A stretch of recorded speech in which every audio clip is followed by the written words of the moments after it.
तो पिछली बार हमने भगवान के मिशन के बारे में बात की थी। हमने बात की थी कि धर्म की ग्लानि कैसे होती है, धर्म कम कैसे होता है।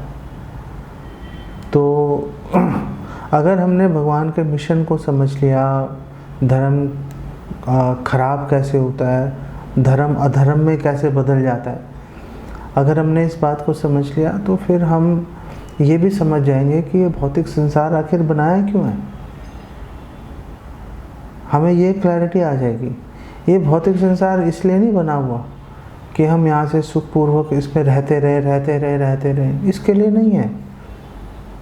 क्यों नहीं है इसके लिए? क्योंकि उसका आंसर यही है कि भगवान हमारे परम पिता हैं, भगवान हमारे फ्रेंड हैं, सुहृतम सर्वभूतानां, बेस्ट फ्रेंड है भगवान हमारे। तो जब भगवान हमारे बेस्ट फ्रेंड है, भगवान नहीं चाहते कि हम लोग ऐसी जगह पर रहें जहाँ पर कि कदम कदम पे खतरा है। भगवान चाहते हैं कि हम वैकुंठा, जहाँ पे वैकुंठा, वै का मतलब नहीं, कुंठा मतलब दुख तकलीफ, जहाँ पे कोई दुख तकलीफ नहीं है। तो भगवान ये चाहते हैं कि हम वापस आएँ। तो उसके लिए भगवान ने, क्योंकि हमारे अंदर कुछ प्रॉब्लम्स थी, वो प्रॉब्लम्स को सुधारने के लिए भगवान ने हमें भौतिक संसार में भेजा कि चलो तुम कुछ दिन वहाँ रह के आओ। जैसे जेल है, जेल के अंदर लोग इसलिए नहीं चाहते कि वहाँ पे आराम से रहते रहो भाई मरते दम तक। उसके लिए जेल नहीं है, जेल रिफॉर्मेशन के लिए। जेल का मकसद, जेल का उद्देश्य जो है, गोल ये है कि जो व्यक्ति है उसको सुधारा जाएगा और फिर वापस आके वो समाज के अंदर आराम से रह पाएगा। समाज के जो दूसरे लोग हैं उनको, उनसे कोई प्रॉब्लम नहीं होगी। ये बेसिक गोल रहता है। तो इसी तरह से भौतिक संसार भी एक जेल के समान है और इसीलिए यहाँ पर दुख तकलीफ़ें हैं। आपको यहाँ पर भगवान ने सुख से रहने के लिए बेसिकली नहीं भेजा हुआ। और क्योंकि यहाँ पर दुख तकलीफ़ें हैं, ये बात सनातन धर्म के अलावा कोई एक्सप्लेन नहीं कर पा रहा है इस बात को।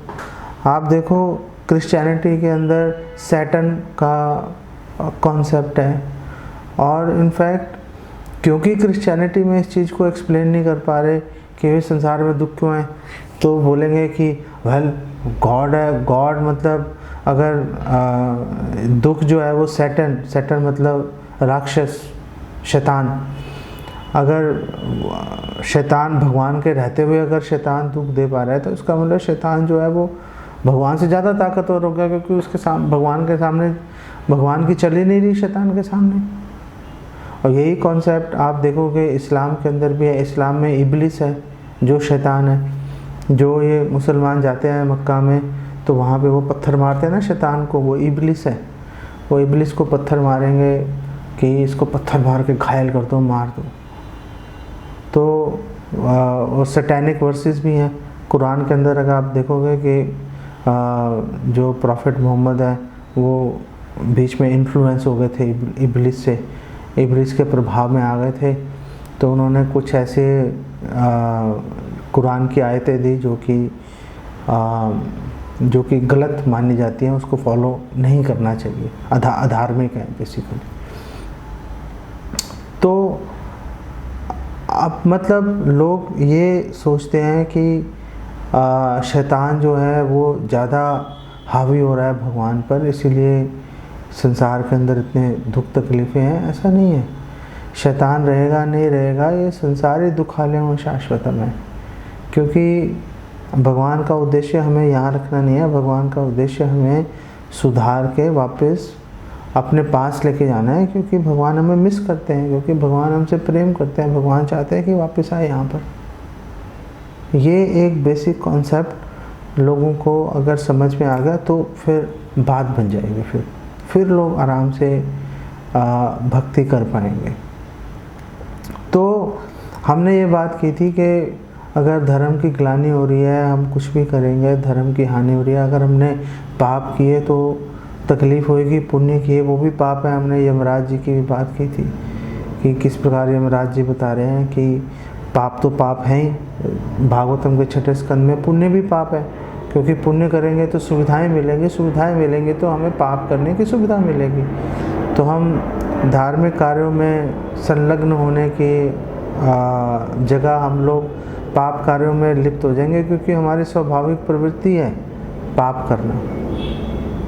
और फिर इसका एक दृष्टिकोण ये भी है कि पाप और पुण्य की अगर हम बात करें कि अगर पाप करेंगे तो दुख मिलते हैं, पुण्य करेंगे तो सुख मिलते हैं, तो श्रील प्रभुपाद एक्सप्लेन करते हैं कि देखो, पाप का मतलब आप समझ लो कि लोहे की जंजीर है, और पुण्य का मतलब सोने की जंजीर है।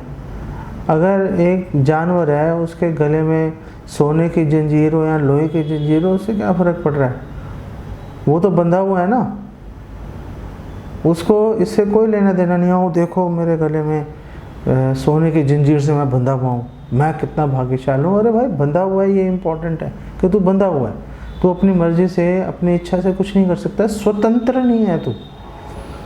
इसी तरह से जो तीनों गुण हैं, रजोगुण, सतोगुण, तमोगुण, ये पाप और पुण्यों के कारण जो है हमारे गुण विकसित हो जाते हैं। तो ये भी एक रज्जू, एक रस्सी की तरह कार्य करते हैं, जो कि हमें हमारे जैसे हम कार्य करते चले जाएंगे, वैसे ये रस्सी मोटी होती जाएगी, मोटी होती जाएगी, मोटी होती जाएगी, हमारा गला और टाइट होता चला जाएगा। बस ये काम चलता जा रहा है। और फिर क्या होता है कि जब हम ये पाप पुण्य के चक्कर में फंसे रहते हैं, तो क्या होता है कि धीरे धीरे हमारी सही और गलत में भेद करने की क्षमता भी ख़त्म हो जाती है। भगवान कृष्ण भगवद गीता की बिल्कुल शुरुआत में बोल रहे हैं कि अगर किसी में काम वासना ज़्यादा होगी तो उसकी बुद्धि भ्रष्ट हो जाएगी, और बुद्धि भ्रष्ट होने का मतलब है कि उसको सही और गलत का विवेक ख़त्म हो जाएगा। क्या करना चाहिए, क्या नहीं करना चाहिए, वो इस बात को अब नहीं देख पाएगा। उसको सुख मिल रहा है, दुख मिल रहा है, उसको कोई फ़र्क नहीं पड़ेगा। फिर तो वो जैसे एक पशु है, एक पशु के तरह अपना जीवन बिताता रहेगा वो बेसिकली। आज की डेट में आप देखो, कम से कम शहरों के अंदर आप देखो, लोग पैसा तो कमा रहे हैं, लेकिन बिल्कुल अंधों की तरह भाग रहे हैं पैसे के पीछे, बिल्कुल अंधों की तरह। मैं दिल्ली के पास गुड़गांव में वहाँ पे रहता हूँ मैं, तो पीछे दिवाली थी, तो मैंने कहा, मैं भी पहले दिल्ली रहता था, फिर गुड़गांव शिफ्ट हो गया, तो मैंने कहा चलो दिवाली का दिन था, तो हमने अपनी जो संध्या आरती पूजा वगैरह करते हैं हम कार्तिक की, वो मैंने पूरा किया। तो मैंने बोला चलो एक चक्कर मार के आता हूँ, देखता हूँ बाहर क्या चल रहा है। बिल्कुल सुनसान, किसी को कोई लेना देना नहीं है, कोई लेना देना नहीं है, किसी को कोई सरोकार नहीं है कि दिवाली का मतलब है कि भगवान राम आ गए अयोध्या के अंदर। भगवान राम ने अयोध्या वासियों का भार वापस भगवान ने जिम्मेदारी स्वीकार कर ली कि हाँ, अयोध्या वासियों का देखभाल मैं करूँगा। तो हमारा क्या कर्तव्य है कि हम लोग भी सोचें कि हम जैसे भगवान ने अयोध्या वासियों का भार वहन किया, ऐसे भगवान हमारी जिम्मेदारी भी स्वीकार करें। ऐसी कोई भावना है नहीं बिल्कुल भी। और लोग जो हैं, करोड़ों रुपए लोगों के पास हैं, कमाते हुए चले जा रहे हैं, वो उनको कोई भविष्य का ज्ञान नहीं। एक्चुअली में क्या होता है कि सवाल ये नहीं है कि आपने अपना जवानी आपने कैसे बिता दी, सवाल ये है कि आप मरने से पहले आपकी क्या दशा है, सवाल उसका है। मैंने लोगों को देखा है, बूढ़ों को, वो पूरी तरह से कंफ्यूज रहते हैं कि अब मतलब बिजनेस करते थे वो छूट गया, अब शरीर में ताकत नहीं रही, जॉब करते थे रिटायर हो गए, अब इतना टाइम हाथ के अंदर है, तो अब क्या करें। और क्योंकि जवानी में प्रैक्टिस नहीं किया, अभ्यास नहीं किया, अब बुढ़ापे में माइंड भी पजल हो गया, इच्छा शक्ति भी ख़त्म हो गई, तो अब भगवान की भक्ति करने में कोई इंटरेस्ट, कोई मन ही नहीं लग रहा। कोई बोलेगा भगवान की भक्ति कर लो, बोले भैया टाइम ही नहीं लग रहा, हमारा मन ही नहीं जा रहा उसके अंदर, क्या करें। और फिर वो सारे जो बुजुर्ग लोग हैं इकट्ठे होकर एक दूसरे को बताते हैं कि कैसे उनका जीवन नरक बना हुआ है, क्योंकि टाइम ही पास नहीं होता उनका। सुबह से शाम तक टाइम पास करना उनके लिए एक बहुत बड़ा इशू खड़ा हो जाता है। और फिर दूसरी ओर जो परिवार वाले हैं, जो अगली पीढ़ी है, जो बच्चे हैं उनके, बेटे बेटियां हैं, उनकी शादी हो गई, वो चली गई, वो अपने घर में जो है रम गई। जो बेटे हैं उनकी शादियां हो गई, वो अपनी पत्नी और आगे बच्चों के अंदर वो रम गए। अब इनको कौन देखेगा भाई, इनको कोई देखने वाला नहीं है। अब तो एक ऐसे भी लगता है कि लोग देखो हमारे इंसल्ट कर रहे हैं, अपमान कर रहे हैं, कुछ मांगो खाने के लिए, पीने के लिए, समय पे मिलता नहीं है, जो खाना चाहते हैं वो नहीं मिलता टाइम से, या देते ही नहीं, बार बार बोलना पड़ता है। तो आपने जवानी में कितना धन कमा लिया या आपने कितना पूरे संसार घूम लिया, वो महत्वपूर्ण नहीं है। महत्वपूर्ण है कि मृत्यु से पहले आपका जीवन कैसे बीत रहा है। इसीलिए जो भक्त हैं वो मृत्यु के समय के लिए बहुत चिंतित रहते हैं और बार बार भगवान से प्रे करते हैं, हे भगवान। जैसे भागवतम 5वें स्कंद के 3 अध्याय में भी, 4 अध्याय में भी ऐसे बोल रहे हैं, 3 अध्याय में, कि जो ब्राह्मण से ऋषि यज्ञ कर रहे थे, ऋत्विक, और भगवान विष्णु वहाँ पे प्रकट हो गए। तो भगवान को सामने देख रहे हैं, मतलब भगवान को देखना मतलब कमाल हो गया, भगवान को देख लिया सामने साक्षात। और फिर भी भगवान को प्रे कर रहे हैं, हे भगवान प्लीज़, जब हम मर रहे हो उस समय प्लीज़ हम आपका ध्यान नहीं कर पाएंगे, आप प्लीज़ हमें ऐसी दया करो कि हम आपका ध्यान कर पाएं। तो भी इतने चिंतित हैं मृत्यु के समय के लिए। देवहूति माता तो उनके पुत्री भगवान कपिल है, वो ये सोच रही हैं कि मैंने अपना पूरा जीवन खराब कर दिया, कोई मेरा भगवान में मेरी रुचि नहीं आई भगवान का नाम लेने में। जो मतलब बिल्कुल भगवान की माँ है, जो इतने चिंतित रहते हैं। हरिदास ठाकुर है, हरिदास ठाकुर रोज भगवान के 3 लाख नाम ले रहे हैं। हम लोग 25,000 नाम लेते हैं करीब, 16 माला का मतलब 25,000 के करीब नाम बनते हैं। हरिदास ठाकुर रोज 3 लाख नाम ले रहे हैं और बिना नाम लिए वो ना खा रहे हैं ना पी रहे हैं। और फिर प्रीचिंग कर रहे हैं वो लोग, प्रीचिंग कर रहे हैं वो लोग। और जब बूढ़े हो गए तो चैतन्य महाप्रभु ने उनसे पूछा, एक दिन बैठे हुए थे बड़े उदास, चैतन्य महाप्रभु ने पूछा, हरिदास तुम इतने उदास क्यों हो? तो उन्होंने कहा पूरा जीवन बीत गया, भगवान के नाम में रुचि नहीं आई। 3 लाख नाम लेने वाले, पता नहीं मृत्यु के समय नाम याद आएगा नहीं आएगा, आपका स्मरण होगा कि नहीं होगा, ये सोच रहे हैं हम, ये सोच रहे हैं। तो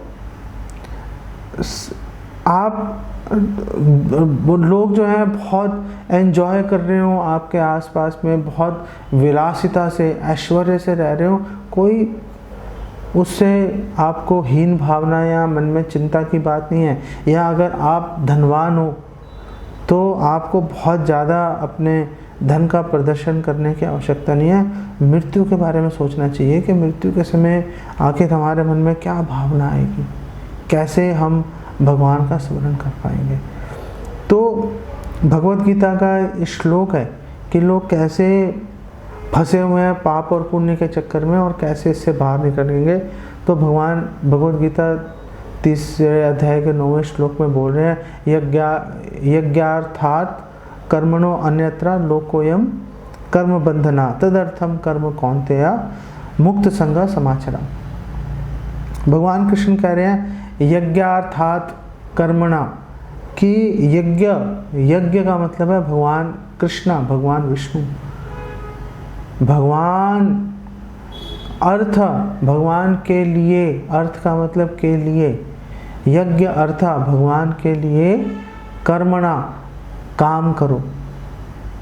पहला बिल्कुल क्लियर इंस्ट्रक्शन है, भगवान के लिए काम करो। और बोल रहे हैं अन्यत्र, अगर आप भगवान के लिए काम नहीं करोगे, लोको अयम कर्म बंधना, लोको, लोक का मतलब ये जो लोक है, ये जो संसार है, अयम यह, इस संसार के अंदर कर्म बंधना, हम कर्म बंधन में बंध जाएंगे। चाहे सोने की रस्सी है, चाहे लोहे की रस्सी है, अब बंध गए भाई। अब जहाँ पर जितनी उस रस्सी की लंबाई है बस उतनी स्वतंत्रता है, उससे आगे नहीं जा सकते। अगर वो रस्सी 5 फुट की 6 फुट की है तो आप 7 फुट की दूरी पे ही, 7.25 फुट की दूरी पे कोई चीज़ पड़ी होगी, आप नहीं पकड़ सकते उसको, क्योंकि रस्सी की लंबाई नहीं है। इसीलिए तो लोग हताश निराश रहते हैं कि हम कर सकते हैं लेकिन हो नहीं रहा। क्यों नहीं हो रहा? क्योंकि रस्सी छोटी है आपकी, आप बंधे हुए हो। अगर आपकी इच्छा के अनुसार कार्य नहीं हो रहा, इससे ये समझ जाना चाहिए कि हम लोग बंधे हुए हैं। ये बंधन बहुत ही परेशानी का, बहुत ही प्रॉब्लम का कारण है। ये बात हमें ऐसे एक सेकंड में, जब भी हमारी इच्छा से काम ना हो, समझो कि हम बंधे हुए हैं। अगर बंधे हुए नहीं होते तो हमारी इच्छा से काम हो रहा होता। जैसे भगवान कृष्ण है, भगवान कुछ भी सोचेंगे ऐसे काम हो जाएगा, इच्छा शक्ति से भगवान के काम हो जाता है। क्यों? क्योंकि वो बंधे हुए नहीं है। ऐसे जो भगवान के डिवोटीज हैं वो भी पूरी तरह से फ्री रहते हैं। क्यों? यज्ञार्थात कर्मणा, क्योंकि वो भगवान विष्णु के लिए, भगवान कृष्ण की प्रसन्नता के लिए कार्य करते हैं। और आगे बोले तदर्थम कर्म कौन्तेय, कि तद का मतलब यज्ञ, भगवान की, भगवान तद अर्थम, अर्थम अभी हमने बात की के लिए, उनके लिए, तदर्थम भगवान के लिए, कर्म कौन्तेय भगवान के लिए, कौन्तेय मतलब अर्जुन, हे अर्जुन भगवान के लिए काम करो। अगर भगवान के लिए काम करोगे, मुक्त संगा, ये रस्सियां सब कट जाएंगी, ये रस्सियां सब कट जाएंगी। मुक्त संगा समाचरा, पूरी तरह से आप इस कर्म बंधन से मुक्त हो जाओगे, बात खत्म हो गई। लेकिन कर्म बंधन से मुक्त होने का मतलब क्या है? कि क्या जैसे हम कर्म बंधन से मुक्त होंगे क्या मर जाएंगे? क्योंकि ये शरीर भी कर्म बंधन, कर्म के अनुसार हमें मिला हुआ है ना। तो बोल रहे नहीं, ऐसा नहीं है कि कर्म बंधन से आप मुक्त हो गए तो मृत्यु हो गई। इनफैक्ट हमारे शास्त्रों में बोला गया, अतः पाप पुण्य ना ही तारे लेपे। लेप का मतलब होता है ये शरीर पे लेप कर दिया, पकड़ लिया उसको। जो भगवान के लिए काम करेगा, हमारे शास्त्र कह रहे हैं कि उस पर पाप और पुण्य का कोई लेप नहीं होगा, कोई उस पर प्रभाव नहीं डालेगा, कोई निशान नहीं छोड़ेगा उस पर पाप और पुण्य। सही पद्म पत्र जले जानी व संक्षेप पे, सार से ये समझ लो कि जैसे कीचड़ के अंदर कमल है, वो कमल के ऊपर कीचड़ का या जल का कोई प्रभाव नहीं पड़ता। कमल की पत्तियों पे, जो कमल की पंखुड़ी है उस पर जल गिरेगा, छिटक के नीचे गिर जाएगा। कमल की पंखुड़ी को जल गीला नहीं कर सकता।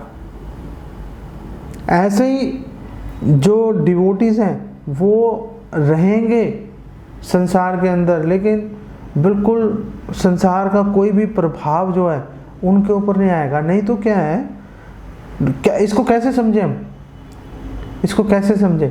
इसको हम समझ सकते हैं, श्रील प्रभुपाद जिन्होंने इस्कॉन की स्थापना की, वो एग्जाम्पल दे रहे हैं एक सैनिक का। श्रील प्रभुपाद बोल रहे हैं कि एक व्यक्ति है, वो बॉर्डर पे खड़ा है, लड़ाई हो गई, इंडिया पाकिस्तान की लड़ाई हो गई। अब लड़ाई के अंदर क्या हुआ कि उसने गोलाबारी की, बंदूकें चलाई, तोपें चलाई, उसने 500-700 लोग मार दिए। तो क्या वो 500-700 लोग मार दिए तो क्या उसको पुलिस पकड़ेगी? अरे तूने 500 लोग मार दिए, बहुत खराब आदमी है तू? नहीं, इनफैक्ट उसको मेडल दिया जाएगा उसको। लेकिन अगर वही व्यक्ति अगर अपने घर आया और पड़ोसी से झगड़ा हो गया, उसने उठा के मारा पीटा, वो मर गया पड़ोसी उसका, तो एक व्यक्ति को मारने के लिए पुलिस पकड़ के ले जाएगी। क्यों? क्योंकि जो उसने बॉर्डर पर लड़ाई की थी वो उसने सरकार के लिए लड़ाई की थी, इसलिए कोई पाप नहीं लगा। लेकिन अगर वही काम अपने लिए करेंगे तो पाप का जो है उसमें बीज डल जाएगा उसके अंदर। जैसे हम अर्जुन का उदाहरण देखते हैं। अर्जुन जो है, महाभारत के युद्ध से पहले अर्जुन ने बोला कि कृष्ण मैं नहीं लड़ना चाहता। मैं भीख मांग के गुजारा कर लूँगा।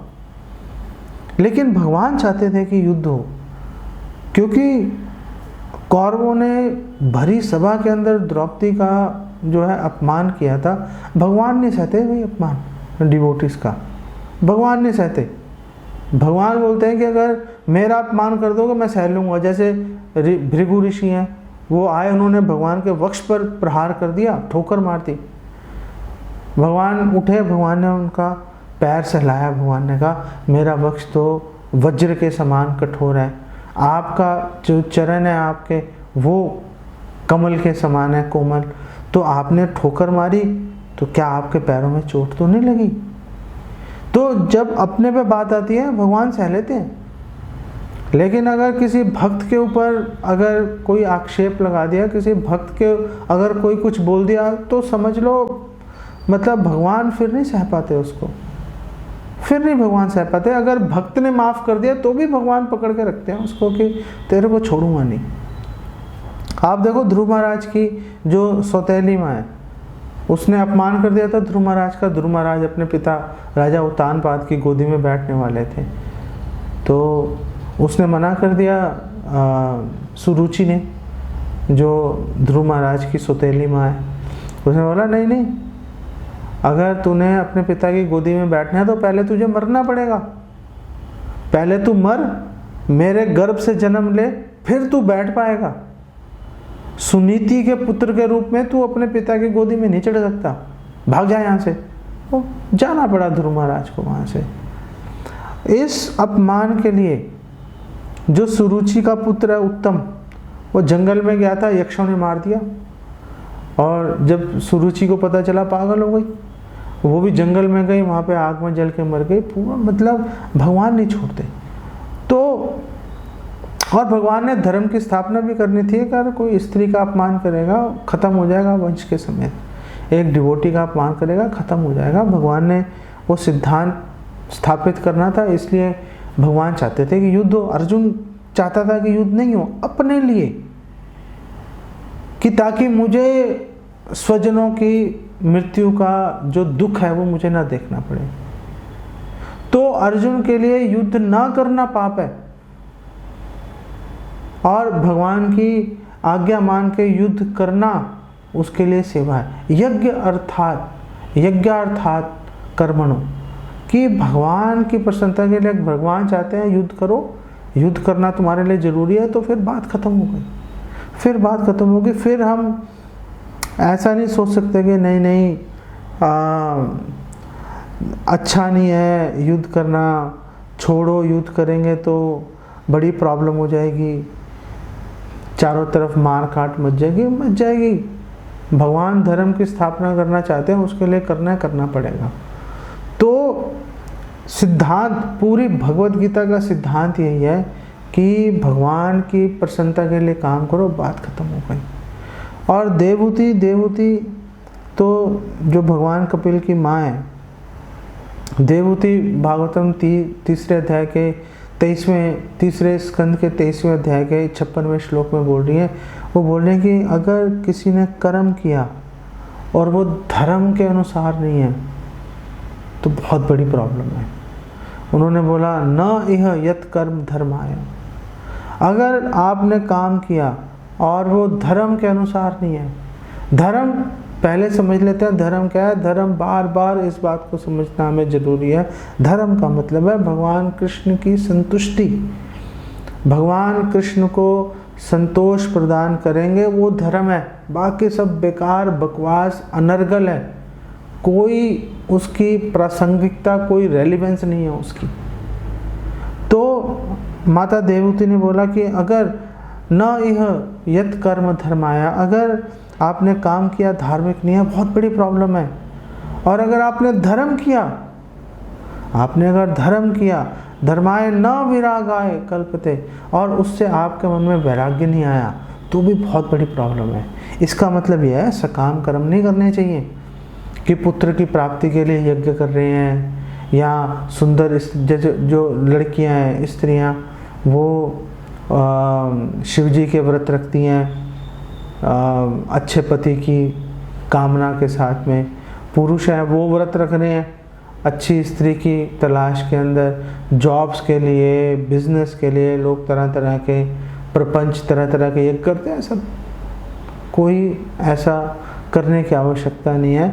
और ज़्यादा इसमें बंधेंगे हम, और ज़्यादा बंधेंगे इसके अंदर हम। और अगर आप देखो क्रिश्चियनिटी में लोग वैराग्य की बात ही नहीं कर रहे। इनफैक्ट क्रिश्चियनिटी के अंदर जो ईसाई धर्म है उसके अंदर बोल रहे हैं कि अगर एक अच्छा क्रिश्चियन की क्या पहचान है, तो बोलेंगे अच्छे क्रिश्चियन की पहचान है अमेरिका के अंदर, अच्छे क्रिश्चियन की पहचान है कि उसकी एक अच्छी जॉब है, उसकी एक वाइफ है, 2 बच्चे और एक कुत्ता है। ये अच्छे क्रिश्चियन की पहचान है। बात खत्म हो गई।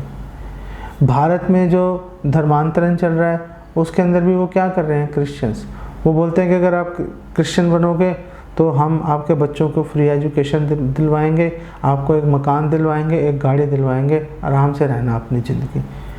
तो वैराग्य कहाँ गया? वैराग्य कहाँ है? ये जो संसार, ये जिसके अंदर जन्म मृत्यु जरा व्याधि दुख दोषानुदर्शनम, जिसके अंदर जन्म मृत्यु जरा व्याधि, ये 4 प्रॉब्लम जिसके अंदर भरी हुई हैं, ना केवल मनुष्य, पशु पक्षी, पेड़ पौधे, जलचर, जो भी है, जो पैदा हो रहा है मर रहा है, जो पैदा हो रहा है मर रहा है, बीमारियां लग रही हैं। तो इन दोषों को अगर हम देखकर वैराग्य नहीं आ रहा तो फिर हम मतलब कर क्या रहे हैं? फिर हम आखिर बिल्कुल एक पशु की तरह, जैसे एक पशु को खींच के लेके जा रहे हैं। एक बार हम लोग इधर कलकत्ता में बंगाल, वेस्ट बंगाल के अंदर एक चक्र ग्राम है, तो वहाँ पे जा रहे थे। तो वहाँ पर कौन सी जगह है, तारापीठ। तो तारापीठ से हम निकल रहे थे, तो बस में बैठे हुए थे हम, कुछ डिवोटीज थे, तो केशवानंद प्रभु भी साथ ही में थे। तो हम जा रहे थे, तो वहाँ पे बहुत सारी गायें झुंड के झुंड चल रहे थे। एक झुंड गया, फिर दूसरा झुंड गया, फिर पीछे तीसरा झुंड गया। तो मैंने वहाँ के एक लोकल जो बंगाली था, मैंने उससे पूछा इतनी सारी गायें एक ही दिशा में जाए जा रही हैं, क्या हो रहा है? तो उसने बोला कि वो आगे जाके एक बूचड़ खाना है, स्लॉटर हाउस, कसाई घर, तो ये वहाँ पे लेके जा रहा है गायों को काटने के लिए। वो गायें क्या कोई उनको जबरदस्ती से लेके जा रहे हैं? नहीं, अपनी मर्जी से। उनको पता ही नहीं क्या हो रहा है, उनको पता ही नहीं क्या हो रहा है, उनको लेके जाए जा रहे हैं। उनको उनके सामने दूसरी गायें कट जाएंगी, वो फिर भी उनकी अपनी बारी आएगी, गर्दन कट जाएगी, बात खत्म हो जाएगी। क्या हो रहा है? तो वैराग्य, अगर हम इस संसार के दुखों को देख के वैराग्य अगर अपने मन में नहीं लेके आए तो बहुत बड़ी प्रॉब्लम है। यही माता देवहूति कह रही है और बोल रही है कि अगर वैराग्य आपके मन में आया और फिर आपने अगर न तीर्थ पद सेवाए, और अगर आपने भगवान की, तीर्थ पद का मतलब भगवान कृष्णा, जितने भी तीर्थ हैं भगवान के चरण कमल ही हैं। तो उन्होंने बोला न तीर्थ पद सेवाए, कि अगर आपने भगवान के चरण कमलों की सेवा नहीं की, भगवान को संतुष्ट नहीं किया, जीवन अपि मृत्यो हिसा, आप समझ लो कि वो जीवित व्यक्ति मृतक के समान है, मरा हुआ है वो व्यक्ति। वो अरे तो सांस ले रहा है, तो भागवतम कह रही है सांस ले रहा है, जैसे लोहार की धोकनी भी तो सांस ले रही है, वो उसमें पंप करता है, तो धोकनी ऐसे जो लेदर की, चमड़े की बनी होती है, कभी फूलती है सिकुड़ती है, फूलती है सिकुड़ती है, तो वो भी सांस ले रही है। इसका मतलब क्या, वो जो धोकनी है वो जिंदा है उसकी, वो भी जीवित नहीं है, वो भी मरी हुई है वो।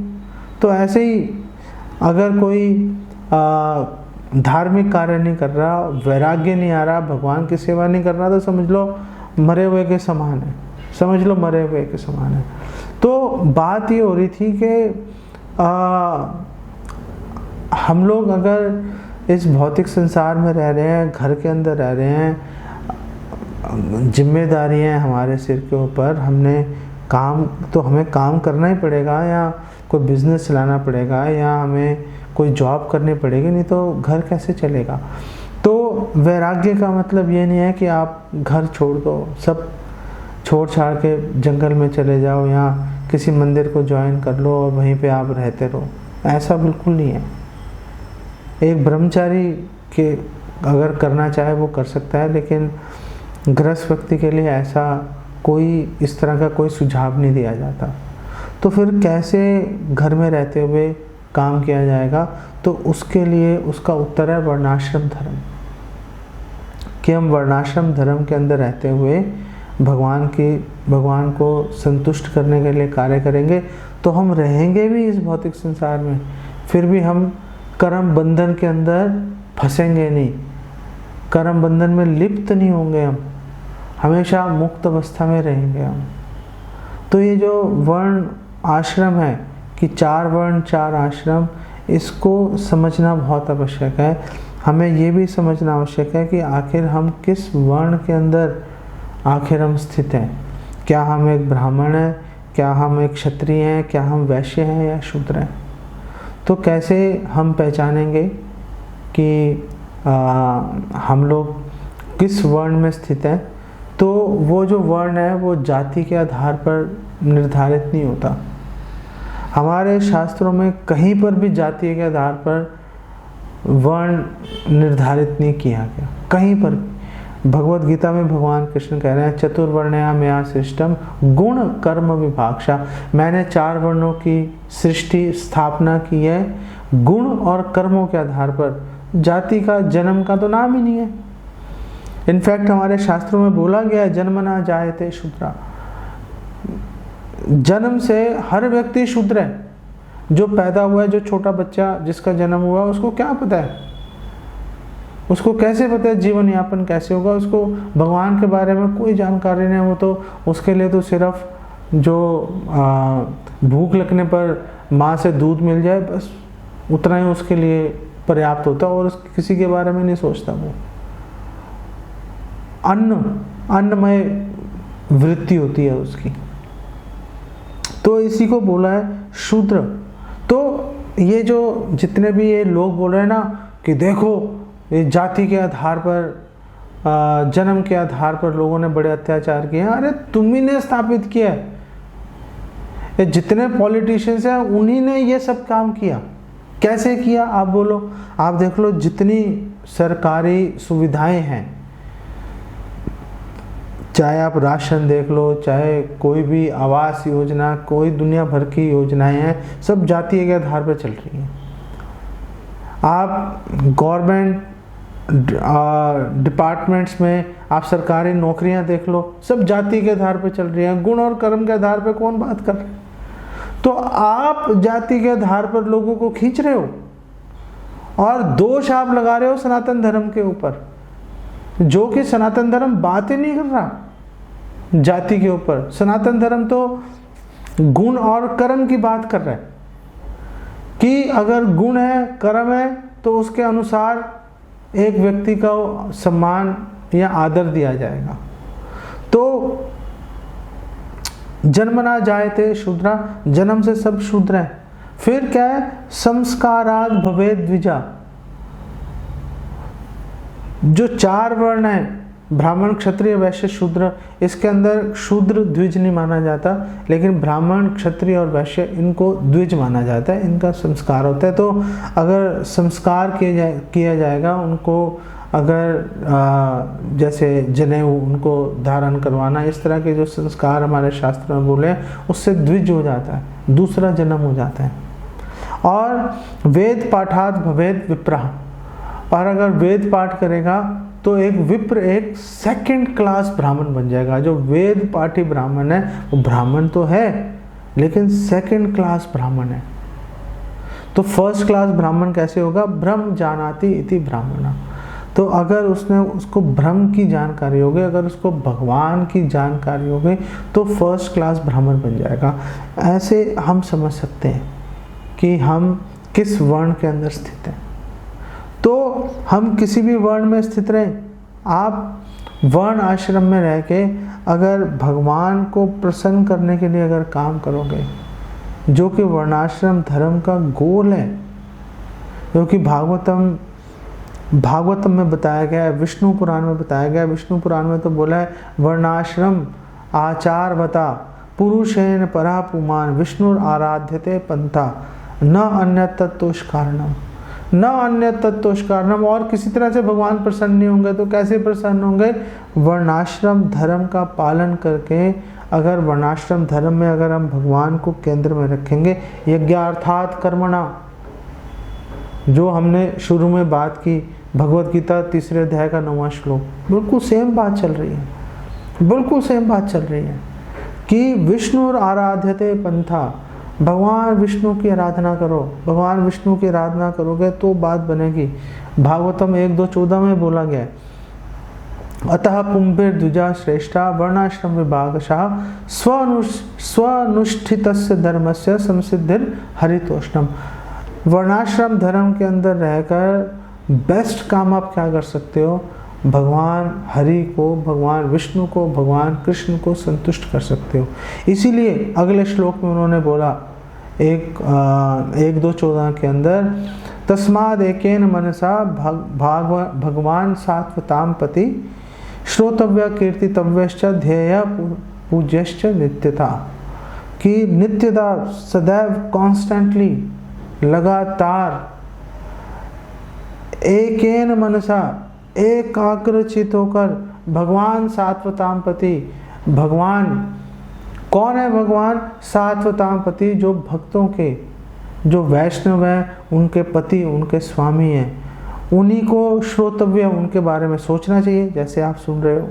कीर्तितव्यश्च, जैसे हम कीर्तन कर रहे हैं। ध्येयश्च, गोल यही होना चाहिए कैसे भगवान को प्राप्त करें, भगवान को संतुष्ट करना।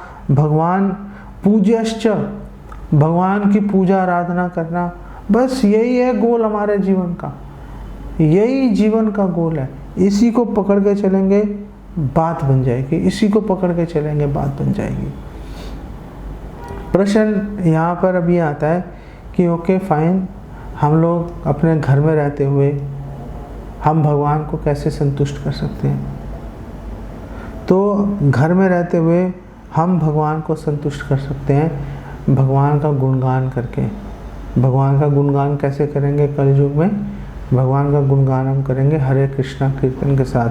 हरे कृष्णा कृष्ण कृष्ण हरे हरे, हरे राम राम राम हरे हरे। भगवान के नामों का गुणगान करेंगे, इसी से हरि नाम से भगवान के जो है गुणगान हो जाएगा। दूसरी बात है भक्तों का संग करेंगे, जैसे अभी आप भक्तों का संग कर रहे हो। तीसरी बात है आप जो भी बनाएंगे भगवान को भोग लगा के खाएंगे। आप जो भी खाएं भगवान को भोग लगाएं, उसके बाद ग्रहण करें। और चौथी बात है कि आप भगवत गीता, भागवतम, रामायण इनको पढ़िए, अध्ययन स्वाध्याय कीजिए और भगवत गीता भागवतम का संदेश आप दूसरे भक्तों से सुनिए और उससे आपको धीरे धीरे मन में जो शंकाएं दूर होती चली जाएंगी। भगवान का सरलता पूर्वक आप नाम ले पाएंगे और इस वर्णाश्रम, इस भौतिक संसार में रहते हुए भी आप कभी भी कर्म के बंधन में नहीं फंसेंगे।